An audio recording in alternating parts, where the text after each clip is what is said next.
irmãos, que a paz de nosso Divino Mestre esteja em nossos corações nesta noite.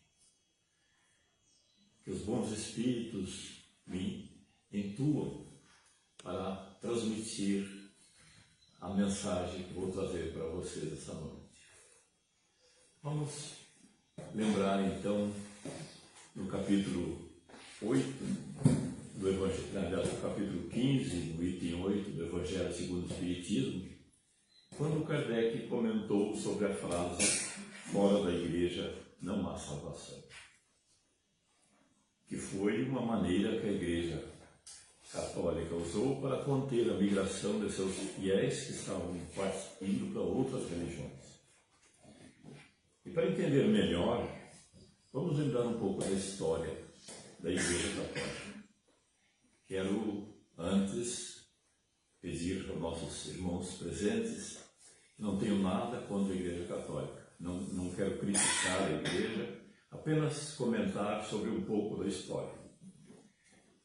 Inclusive, minha esposa é católica, minha família, todos eram católicos, e só depois que minha mãe passou para o Espiritismo que o resto da família passou a ser espírita.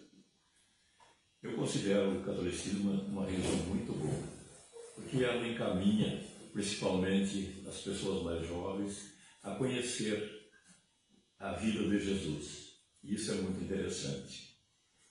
Eu só penso que religião é uma coisa que não deve ser imposta.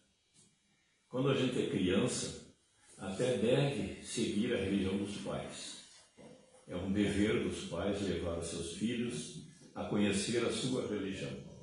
Mas depois de adulto, a pessoa tem o livre-arbítrio, a liberdade de escolher qual o caminho que vai seguir.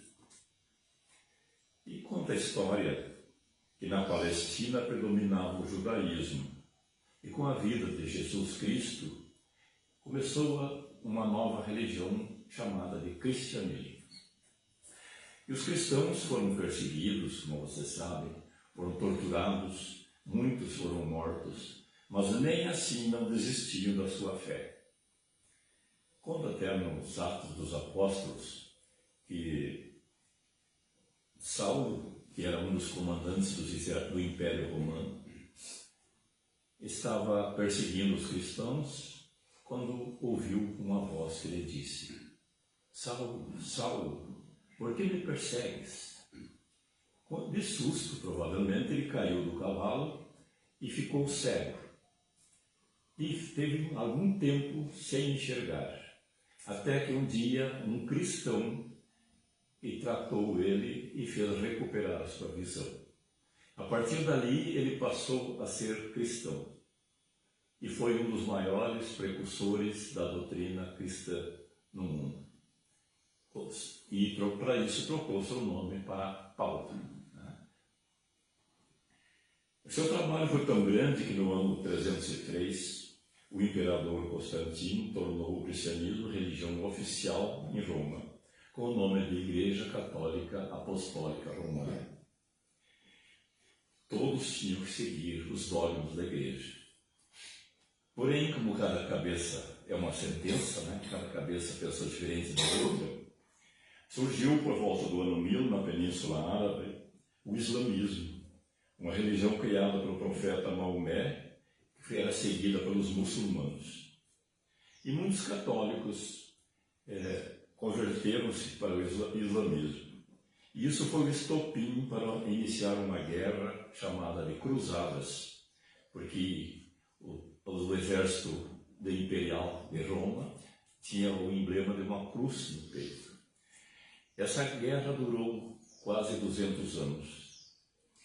E isso causou uma má impressão entre os católicos, chegando o Papa Paulo II pedir desculpa para os muçulmanos. E hoje o islamismo é a segunda maior religião do mundo. Outro que não se conformava com as práticas da Igreja foi o monge Martinho Lutero, por volta do ano de 1500, que se separou da Igreja Católica e criou o protestantismo, dando origem às igrejas luteranas e evangélicas. Foi nessa época que surgiu a frase: fora da igreja não há salvação. Que somente a Igreja Católica era a verdadeira, e quem não seguisse seus dogmas era considerado herege e ia para o inferno. Para fiscalizar os hereges, foi criado o Santo Ofício, ou Santa Inquisição, como era chamada, que torturava brutalmente os hereges, e muitos eram queimados nas fogueiras da Santa Inquisição. Joana d'Arc é uma das que foi queimada viva por ser considerada bruxa, porque ouvia a voz dos espíritos. Imagina hoje, né? Tantos médios que existem aí, nós éramos todos queimados na Santa Inquisição. Eu era o primeiro, né, Beto? Mais tarde, Joana d'Arc foi inocentada e canonizada pela Igreja, virou Santa Joana d'Arc. Por volta de 1856, surge na França uma nova doutrina, criada por Allan Kardec, que se chamou Espiritismo. E também muitos católicos migraram para o Espiritismo. Alguns que eram simpatizantes da doutrina, porque era uma doutrina consoladora e trouxe um ensinamento da vida após a morte. Inconformados, alguns padres diziam que o Espiritismo era a obra do demônio, chegando o bispo de Barcelona queimar uma grande quantidade do Livro dos Espíritos em praça pública. Isso fez aumentar a curiosidade daqueles simpatizantes do Espiritismo, e assim o Livro dos Espíritos explodiu na Europa, inclusive no Brasil, graças a Bezerra de Menezes, a Chico Xavier, a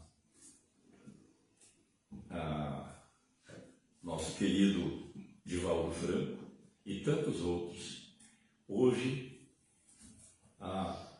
o Brasil tem o maior número de adeptos do Espiritismo em todo o mundo. E quem conhecer o Espiritismo verá que não tem nada de demoníaco. Pelo contrário, é uma doutrina que semeia o amor, a paz, caridade, união entre as pessoas, considera todos como irmãos, independentemente do credo ou religião que sigam, porque somos todos filhos de Deus, formando uma grande família, a família espiritual. Lembrando as palavras de Jesus, que disse que no futuro haveria um só rebanho e um só pastor. Por isso Kardec é contra o fanatismo religioso, porque o fanatismo traz a divisão, a inimizade, e isso facilita a influência de maus espíritos, que estão sempre semeando a discórdia entre as pessoas, porque não querem que eles cresçam moralmente. Antigamente, o preconceito era tão grande e, por isso, os casos de obsessão eram muito comuns. Minhas irmãs contam, e por coincidência as duas estão aqui no centro hoje, que quando nossa mãe fundou essa casa espírita, havia muitos casos de obsessão, de subjugação. Pessoas que vinham para ser tratadas pelo tratamento de desobsessão. Muitos se atiravam no chão, gritavam, subiam sobre uns bancos de madeira que existiam na casa naquela época. E a mãe, com aquela calma, pacientemente, e com a proteção da legião de Dr. Bezerra de Menezes, ia acalmando de um por um. E assim cresceu tanto o Espiritismo em nossa cidade, né? E na Igreja Católica também tinha alguns padres que praticavam o exorcismo para expulsar os demônios. Porém, às vezes, esses demônios voltavam de novo, lembrando o que disse Mateus no capítulo 12, versículo 43, que quando um espírito mau sai de alguém, anda por lugares procurando onde descansar. Como não encontra, diz: vou voltar para a casa de onde saí. E junto poderá levar outros espíritos piores do que ele, e assim a situação daquela pessoa fica pior do que antes. O Espiritismo nos explica, através dos estudos de nossos livros espíritas, que quando o espírito obsessor não consegue influenciar uma pessoa, ele convida outros espíritos da mesma faixa dele e passam a influenciar a família inteira, com o objetivo de atingir aquele que ele quer influenciar, aquele que ele quer agredir. E Marcos confirma isso no capítulo 5, no versículo 9, que conta quando Jesus perguntou o nome de um espírito que influenciava um homem que gritava e caminhava pelos cemitérios. O espírito respondeu: me chame Legião, porque somos muitos. É por isso que o espiritismo não usa a obsessão, não usa expulsar o espírito obsessor, mas aconselhar que ele deixe de praticar o mal, porque assim ele será o maior prejudicado, pois conforme a lei de ação e reação, tudo o que se faz para os outros é o que nós vamos receber. Como disse Jesus, colhemos aquilo que plantamos. Porém, a pessoa que sofreu da obsessão, também precisa mudar, praticando a reforma moral, ou reforma íntima, como falamos aqui no centro, para evitar que outros espíritos venham a influenciar, porque os maus pensamentos é o que atrai os maus espíritos. Portanto, para ser salvo, não adianta frequentar a Igreja Católica, seguir os seus dogmas, seus mandamentos, seus rituais, se não procurar ser melhor. Também não adianta frequentar o centro espírita, receber o passe, assistir às doutrinas, se não procurar educar os seus sentimentos.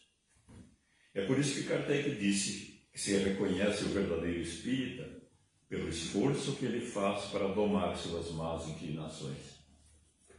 E que a melhor religião é aquela que faz de seus fiéis pessoas melhores. Por isso Kardec substituiu a frase fora da igreja não há salvação por fora da caridade não há salvação. E assim, queridos irmãos, espero que houve uma compreensão sobre esta frase, que não é nada mais nada menos do que uma maneira que a igreja procurou para segurar os seus fiéis. Uma doutrina que continua e deverá continuar sempre. Como disse Jesus, haverá um só rebanho, um só pastor, porém cada um dentro da sua fé, mas todos unidos em nome de Deus e em nome de Jesus. Por isso, vamos agora nos preparar para o passe. Antes, eu quero deixar, hoje é a minha última doutrina deste ano, que vocês todos tenham um Feliz Natal e um ano novo cheio de progresso, com bastante saúde e muita fé. E assim, então, vamos nós relaxar o nosso corpo, lembrar que estamos todos seguros aqui dentro desta casa, nessa vibração tão boa que estamos recebendo neste momento, através dessa equipe, dessa falange de espíritos benfeitores que já estão semeando sobre todos nós esses ruídos de paz, de amor. E assim, vamos aguardando em seus lugares para receber o passe conforme vão sendo chamados. Obrigado a todos e uma boa noite.